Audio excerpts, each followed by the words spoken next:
अस्सलाम वालेकुम। आज द जर्नलिस्ट कट में मैं हूँ रईसा फ़ातिमा और मेरे साथ हैं सीनियर तज्ज़ियाकार सजाद अनवर साहिब। अस्सलाम वालेकुम। जी, वालेकुम सलाम रईसा, कैसी हैं आप? ठीक हैं? मैं बिल्कुल ठीक हूँ।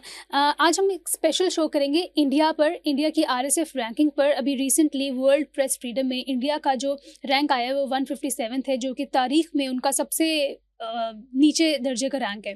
तो इसकी बहुत सारी वजूहात हैं। इंडिया, अगर हम फॉर एग्ज़ाम्पल हम अपने ही शो की बात ले लें, हमने आज तक इंडिया के बारे में, इंडिया की इंटरनल पॉलिटिक्स के बारे में कोई बात नहीं की। पाकिस्तान के बाकी शोज़ को भी अगर देख लिया जाए तो इंडिया पे बहुत कम फ़ोकस है, हमारे अपने इंटरनल मसाइल पे फ़ोकस है हमारे मीडिया का। लेकिन जहाँ पे इंडिया की बात आती है, मैंने कुछ स्टैट्स निकाले। उनके जितने भी मेजर टीवी चैनल्स हैं, फॉर एग्जांपल जी न्यूज़ है, आज तक है, टाइम्स ऑफ इंडिया है, एनडीटीवी है, न्यूज़ 18 इंडिया है। तो इन सब के जो मेजर टीवी शोज़ हैं, उनके जो 70% 60% शोज़ होते हैं ना, वो पाकिस्तान पर होते हैं। एंटी पाकिस्तान नैरेटिव प्रमोट कर रहे होते हैं, एंटी मुस्लिम नैरेटिव प्रमोट कर रहे होते हैं। तो लेकिन वो बातें पाकिस्तान को करते हैं। आज मेरा आपसे मेन सवाल उस पे तो मैं बल्कि बाद में आती हूँ, पहले मैं आपको थोड़े से स्टैट्स बता दूँ कि इंडिया में हंगर इंडेक्स 37.7% लोग इंडिया में बिलो पॉवर्टी इंडेक्स रह रहे हैं। वहाँ पे अनएम्प्लॉयमेंट रेट है 90%। उनकी जो इकोनॉमी है, जो वर्क फोर्स है, वो इनफॉर्मल इकोनॉमी है। कहने को वो सबसे बड़ी डेमोक्रेसी है, लेकिन जो उनकी औरतें हैं, सिर्फ 17% उनका कंट्रीब्यूशन है जीडीपी में। और ये बहुत ही इत्तेज़ात की बात है कि वर्ल्ड्स बिगेस्ट डेमोक्रेसी अपनी पॉपुलेशन की वजह से, लेकिन साथ में उनकी जो प्रेस फ्रीडम की रैंकिंग है वो इतनी गंदी है। मेरा सबसे पहला सवाल आपसे ये होगा कि इस जो आरएसएफ की एक प्रॉपर रिपोर्ट है, काफ़ी पेजेस पे मुश्तमिल, उसमें साफ लिखा हुआ है कि इंडिया के मीडिया हाउसेस पे चंद बड़े टाइकून्स का और बिजनेस इंडस्ट्रियलिस्ट ख़ानदानों का, फॉर एग्जांपल जिसमें अंबानी और अदानी आ जाती हैं, उनका कब्जा है। तो और वो मोदी सरकार के सबसे ज़्यादा करीब भी हैं। तो वो हुकूमत की तारीफ़ भी करते हैं और आम लोगों के जो मसाइल हैं उनको जानकर दबाया जाता है और एंटी मुस्लिम नैरेटिव को जानकर प्रमोट किया जाता है। तो इस पे सवाल ये बनता है कि दुनिया की सबसे बड़ी डेमोक्रेसी में आम शहरी तक सच खबर पहुंचाना इतना मुश्किल हो गया है। इस पे आप क्या कहेंगे? सबसे पहले तो अपनी राय दें। देखें, ये भारत जो है वो हमेशा बात होती थी जब भी वहाँ से लोग आते थे, और जब भी हम कभी वहाँ जाते थे तो हमेशा वो अपनी डाइवर्सिटी को, अपनी जमहूरियत को, अपनी फ्रीडम, ये जो होती है फ्रीडम ऑफ स्पीच। स्पीच, और ये जो बाकी आज़ादियाँ हैं उनकी वो बात करते थे। जी।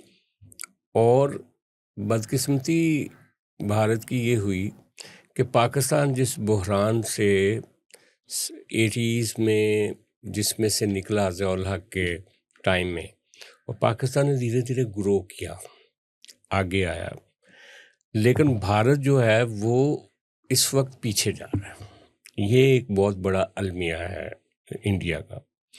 ख़ास तौर पे जब से 2014 से नरेंद्र मोदी जो हैं वो वज़ीर आज़म बने हैं।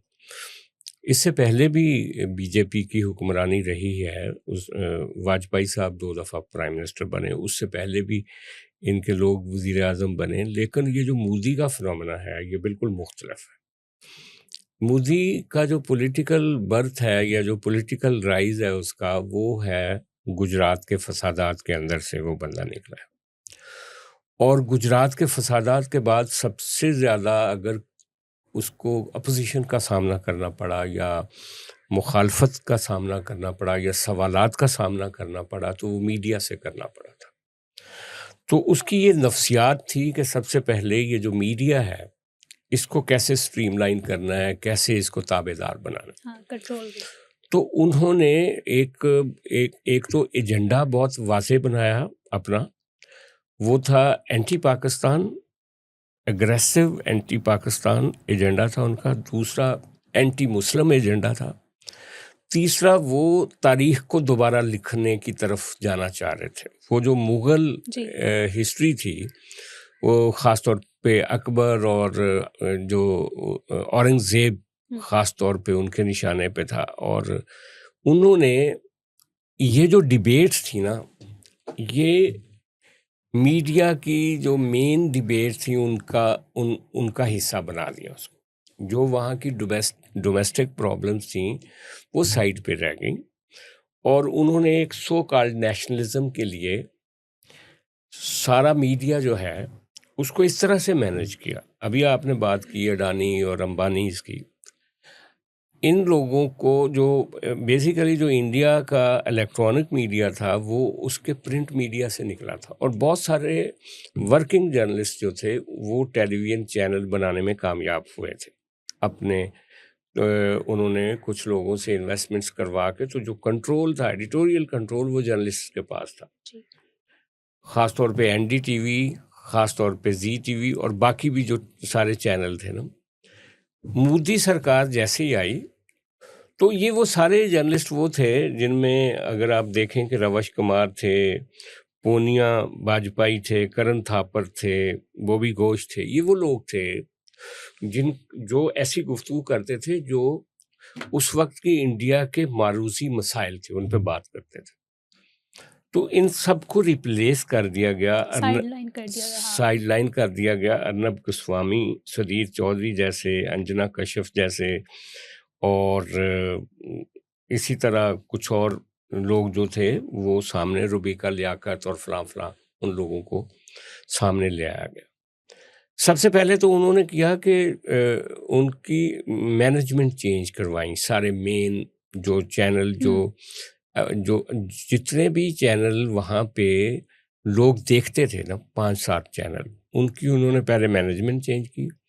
ये जो उनका ख़ास तौर पे ये सपोर्टिंग इन्वेस्टर्स थे, जो उनके कॉरपोरेट के लोग थे, अंबानी और अडानी जैसे लोग, ये एनडीटीवी जो था सबसे बड़ी अपोजिशन वो कर रहा था मोदी की, तो अडानी ने वो ख़रीद लिया।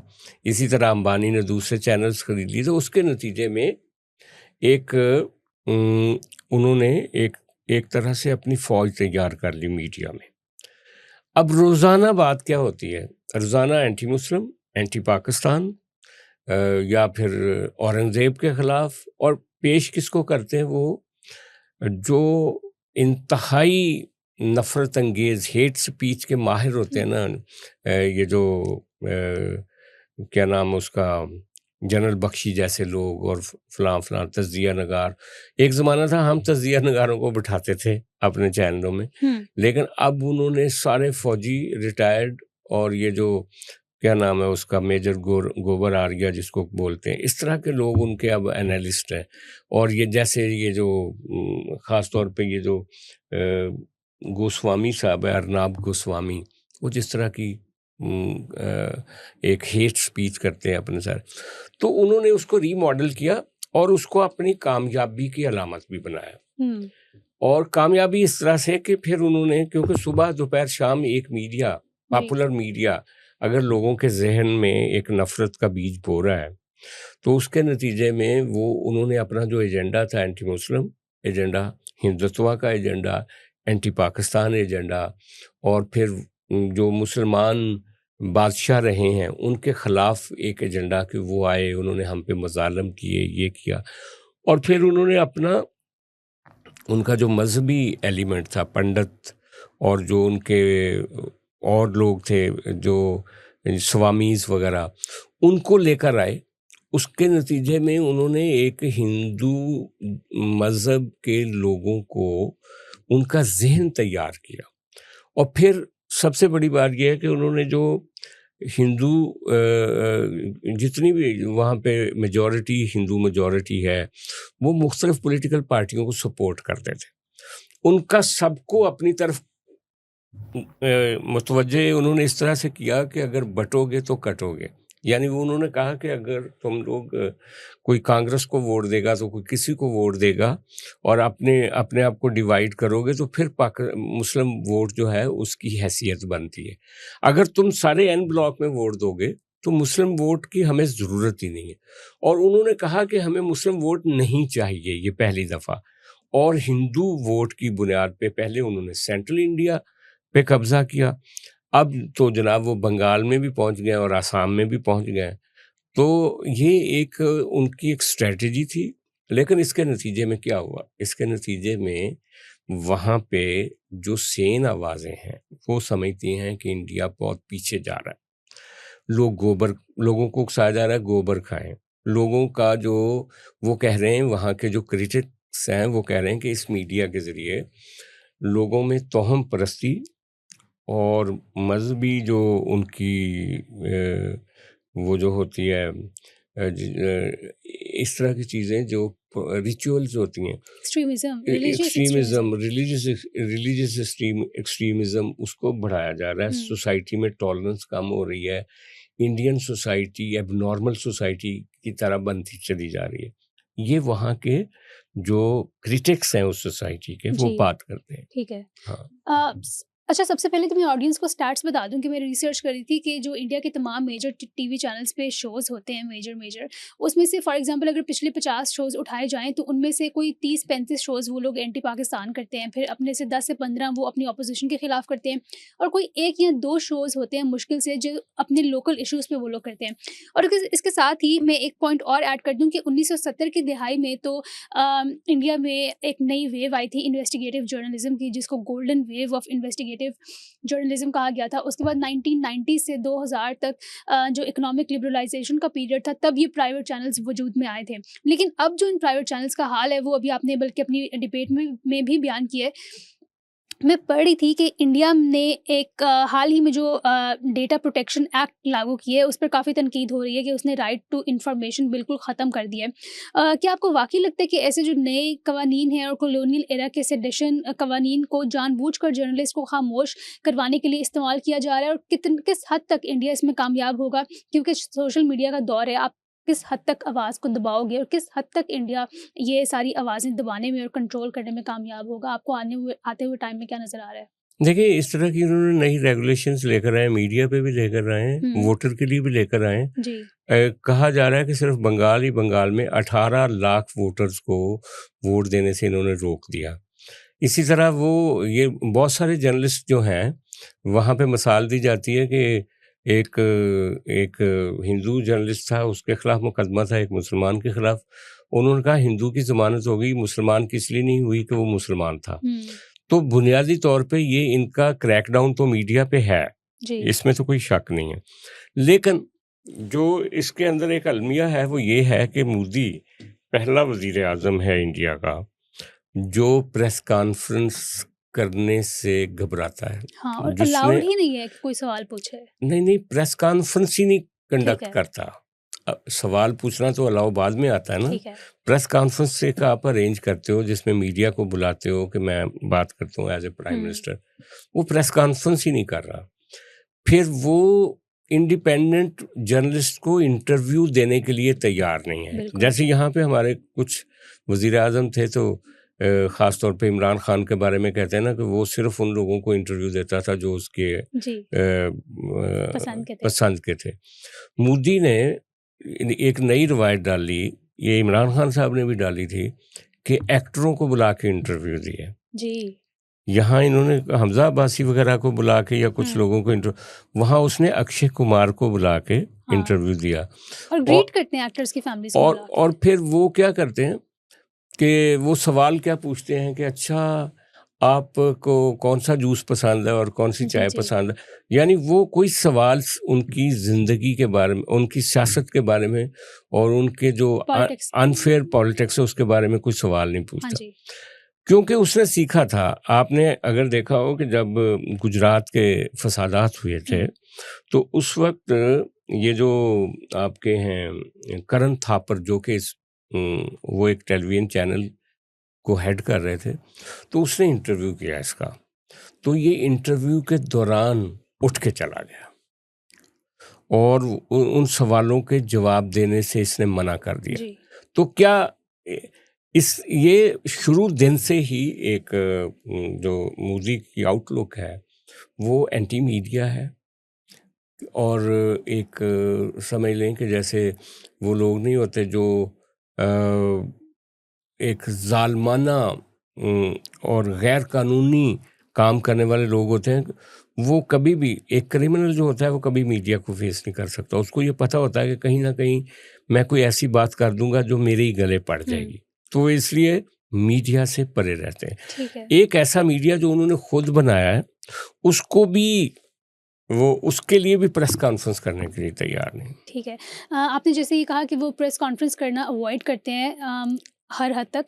अभी रिसेंटली मुझे एक एग्जांपल याद आई कि नॉर्वे वो गए थे हाल ही में, तो वहाँ पे हालाँकि नॉर्वे वो कंट्री है जो प्रेस फ्रीडम में, वर्ल्ड प्रेस फ्रीडम में नंबर 1 पे है, स्कैंडिनेवियन सारी कंट्रीज़ नंबर 1 पे हैं। तो वहाँ पे एक जर्नलिस्ट ने उनसे सवाल पूछा कि आप मना क्यों करते हैं? आप क्यों अलाउ नहीं करते कि जर्नलिस्ट आपसे सवाल पूछ सके? तो इस पर भी सिर्फ़ वो मुस्कुरा दिए थे, उन्होंने कोई कमेंट नहीं किया था। इसके साथ ही ये जो रिपोर्ट जो है, आरएसएफ की जो रिपोर्ट है, उस पे वाज़िह लिखा हुआ है कि मीडिया में हिंदुत्व आइडियोलॉजी जो है वो बहुत हावी हो चुकी है। टीवी चैनल्स पर घंटों ऐसी डिबेट्स चलती हैं, यही anti Muslim, anti Pakistan narratives. तो जो सहाफ़ी इस पर तनकीद करते हैं उनको एंटी नेशनलिस्ट, एंटी नेशनल कहा जाता है, उनको निशाना भी बनाया जाता है, बल्कि हर साल इंडिया में 2 से 3 जर्नलिस्ट को असैसिनेट भी किया जाता है। तो इस मज़हबी पोलराइज़ेशन ने इंडियन मीडिया को किस हद तक तबाह किया है और आने वाले टाइम में इनके लिए क्या रिपरकशंस हो सकती हैं? देखिए, जो वहाँ का वहाँ वहाँ हेल्दी थिंकिंग करने वाले लोग हैं, वो कहते हैं कि इंडिया बहुत नाकाबिले तलाफ़ी नुकसान हो रहा है इंडिया को। जी।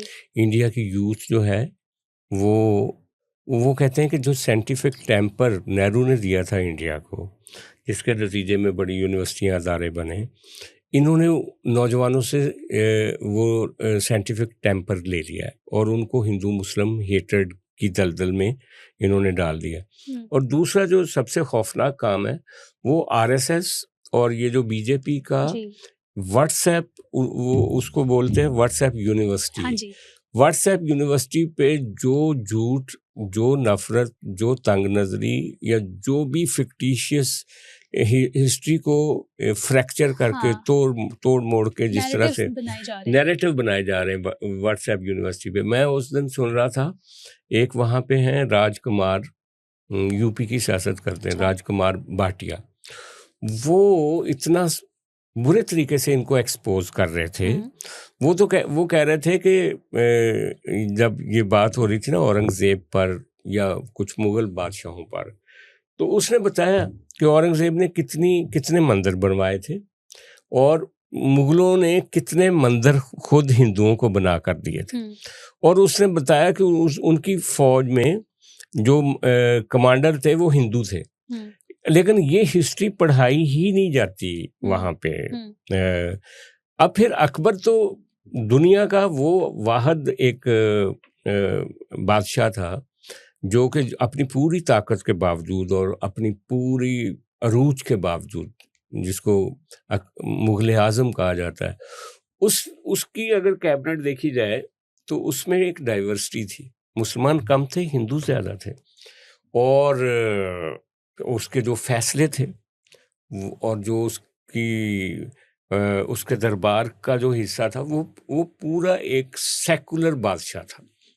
लेकिन उसको भी ये एक अलामत बनाते हैं, नफ़रत की अलामत बनाते हैं। तो उन्होंने इंडिया को एक डब्बे में बंद करने की कोशिश कर रहे हैं, वो नफ़रत का, हिंदुइज़्म का, हिंदुत्व का। और इसीलिए ये जो आपने मीडिया की रैंकिंग की बात की है कि वो नीचे चला गया है, इसी तरह जो इंडिया के बाकी जो इंडिकेटर्स हैं वो भी सारे, जो सोशियो इकोनॉमिक इंडिकेटर्स हैं वो भी सारे यानी 80,000 लोग जो हैं, सॉरी 80 करोड़ लोग, उनकी टोटल आबादी का जो 80 करोड़ लोग हैं ना, वो 10 किलो का ये जो होता नहीं राशन, वो रियासत उनको 10 किलो का 10 केजी का राशन दे रही है। तो लोग, आपने खुद बताया कि 37% से ज़्यादा वहाँ पे खतरे गुर्बत से नीचे हैं। हाँ, स्टंटेड ग्रोथ है बच्चों में। हाँ, तो इस रीजन में कभी समझा जाता था कि इंडियन इकॉनमी आगे जा रही है। वो जो कह रहे थे ना कि दुनिया की हम चौथी इकॉनमी बनने जा रहे हैं, दोबारा 7वें नंबर पे आ चुके हैं वो। तो क्योंकि ये काम नहीं करता ना, ये नफरत के बीज जिन्होंने पाकिस्तान में बोए थे, आज हम भी अपने उन्हीं हालात की वजह से यहाँ तक पहुँचे हैं। और वो इंडिया जो कि दुनिया को कहता था कि हम विश्व गुरु बनने जा रहे हैं, वो इनकी यही जो हिंदुत्व की पॉलिसी, उसी का नतीजा है कि ये जो इन्होंने खामखा पाकिस्तान पे एक जंग मुसल्लत करने की कोशिश जी। की पिछले साल, और जिसको उन्होंने ऑपरेशन सिंदूर का नाम दिया, उसमें उनको इतनी ज़िल्लत का सामना करना पड़ा कि दुनिया में उनकी मिलिट्री की और उनके मुल्क की जो रेटिंग है वो नीचे गिर गई, जी। और पाकिस्तान का प्रोफाइल कहाँ का कहाँ चला गया। जी। तो एक्सट्रीमिज्म से कुछ निकलता तो नहीं है। बिल्कुल। ये जो मीडिया को जिस तरह से वो दबा रहे हैं, जिस तरह से वो वहाँ के एकेडमिया को दबा रहे हैं, मैं आपको एक मिसाल देता हूँ। समीता प्रकाश एक खातून है जो ANI की चीफ एडिटर है। वो अब ये गोदी मीडिया की क्रेडिबिलिटी देख लें कि लोग इनको कितना नापसंद करते हैं। दिल्ली यूनिवर्सिटी में कॉपीराइट के हवाले से एक सेमिनार, एक डिस्कशन थी, तो उसमें उनको बुलाया गया था, समीता प्रकाश को। जब स्टूडेंट्स को पता चला कि समीता प्रकाश आ रही हैं और वो गोदी मीडिया की बहुत रूहे रवां हैं, वो ANI की एडिटर इन चीफ है, जी। और वो रोज़ पाकिस्तान के ख़िलाफ़ एक वो करती हैं अपना शो, और ये सुशांत सरीन उसी के शो में बैठ के ये बात कर। तो वो क्या वो जब स्टूडेंट्स को पता चला और एकेडमिया को पता चला कि वो आ रही है, तो वो हाल में अकेली बैठी रही। अच्छा। पार्टिसिपेंट्स ने उसको अटेंड नहीं किया, और वो कोई 1.5-2 घंटे की ख्वारी के बाद बकौल उसके वो कहती है कि मैं दिल्ली के उस कोने से दूसरे कोने पे गई, कुछ 40-50 किलोमीटर ट्रैवल करके, और जब मैं गई तो मेरा इस तरह से वहाँ लोग ही अवेलेबल नहीं थे मेरे से बात करने के लिए, मुझे वापस और बहुत बड़ी कंट्रोवर्सी बन गई थी कि समीता प्रकाश को सुनने से इनकार कर दिया गया। तो ये उनकी क्रेडिबिलिटी उनके मुल्क के अंदर है जी। और अभी रविश कुमार आप बात कर रहे थे कि जब वो नॉर्वे गए तो एक जर्नलिस्ट को सवाल का जवाब नहीं दिया, तो रविश कुमार ने इसके ऊपर एक पूरा एक वीडियो बनाई छोटी सी। अगर आप वो दिखा सकें अपने व्यूज़ को, दिखाना क्या है, मतलब उसकी आवाज़ ही सुना दें तो हमारे देखने वालों को पता चल जाएगा कि मोदी के बारे में वो जर्नलिस्ट जिनको मुख्तलिफ चैनलों से निकाल दिया गया और जिन्होंने अपने यूट्यूब चैनल बनाए, ये रविश कुमार समेत, अशोक कुमार पांडे समेत और करण थापर, इन सब ने अब अपने यूट्यूब चैनल्स पे वो बात कर रहे हैं और मिलियंस में लोग उनको देख रहे हैं। और ध्रुव राठी के बारे में तो वो कहते हैं, ध्रुव राठी के बारे में ये खुद बीजेपी कहती है कि अगर वो यानी कि ना कर रहा हो इस तरह की, ये जो पिछला उनका इलेक्शन हुआ था जनरल इलेक्शन, उसमें इनकी जो तवक्को थी 100-150 सीट कम मिली, तो उसने कहा कि उन्होंने बीजेपी ने कहा कि वो ध्रुव राठी जो है उसके शो की वजह से हमें ये उस अकेले का क्रेडिट था। आवाज़ें हैं जैसे अरुंधति राय है, वो किसी से डरे झुके बगैर बात करती है, लेकिन वो आवाज़ें बहुत थोड़ी रह गई हैं, बहुत कम रह गई। ठीक है।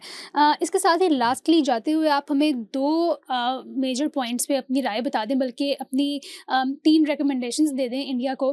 फॉर एग्जांपल, एक तो मैंने पिछले दिनों इंग्लिश में रज़ा रूमी साहब के साथ एक शो किया था, जिसके नीचे बहुत ज़्यादा कमेंट्स आए थे कि आप लोग अपने मुल्क पे ध्यान दें, अपनी माइनॉरिटीज़ के साथ क्या हो रहा है। खैर वो तो एक लंबी डिबेट थी, लोग वहाँ जाके देख सकते हैं। लेकिन जो इंडिया है उसकी तो कॉन्स्टिट्यूशन में लिखा हुआ है कि वो सेक्युलरिज्म के नाम पर बने। पाकिस्तान की कॉन्स्टिट्यूशन में तो वो एक इस्लामिक कंट्री है। एक तो वो कि इंडिया की सारी इंडियन मीडिया की, इंडिया के लोगों की सारी जो अटेंशन है वो पाकिस्तान को डीरेल करने में और पाकिस्तान की लेग पुलिंग करने में होती है। एक तो इस पे बात कर दें। दूसरा ये कि आप इंडिया के मीडिया को 3 क्या रिकमेंडेशंस देंगे, टॉप रिकमेंडेशंस, कि वो थोड़ा लाइन पे आ जाएं और वो अपने मुल्क पर, उनकी इंटरनल पॉलिटिक्स पर और अपनी आवाम पर तवज्जो दें, ना कि पाकिस्तान के अगेंस्ट एक नैरेटिव प्रमोट करें जिसमें वो कामयाब तो नहीं है।